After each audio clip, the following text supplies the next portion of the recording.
Horses in the Rohirrim have been tied together since before they were the Rohirrim, when they were the Eotheod. They've forever been involved in raising horses and training horses and riding horses to war.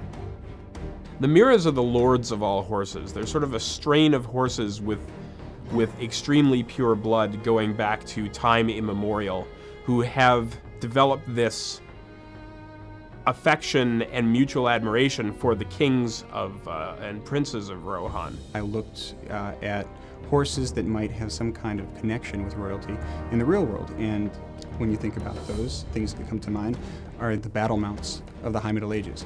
And the Andalusian horse, the Carthusian horse, and the Frisian horse have a body type and an anatomy that is extremely muscular, but not overly so. Just as you might think about a lean thoroughbred for the track, you wouldn't expect to see an armored warrior riding that horse into battle.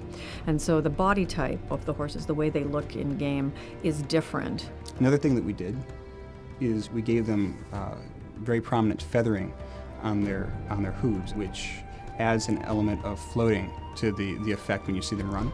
We are now at a point where the horses will be customizable in the way that avatars are. They'll have different slots that players will be able to customize. You can now manipulate their appearance piece by piece. Your head and neck gear will be able to be changed, your body gear on sort of the haunches, as well as leg protection. These are all things that players will be able to control individually. There are 3 different kinds of war steeds. There's a light, medium, and heavy. The light's going to be a little bit more mobile. The heavy steed will obviously be a little bit more of a tank. And each one of those steeds will have their own trait tree that as you progress, as you level up, you'll get points that you can then dump into those trait trees. Traits that might include affecting things like your ability to turn sharply, balance-oriented type things, your speed, how well they can evade in battle. You'll be able to ride your war steed around as a travel mount in the places where mounted combat isn't a game mechanic that's in play. There are a few that we're doing war steed versions of, so some of the most popular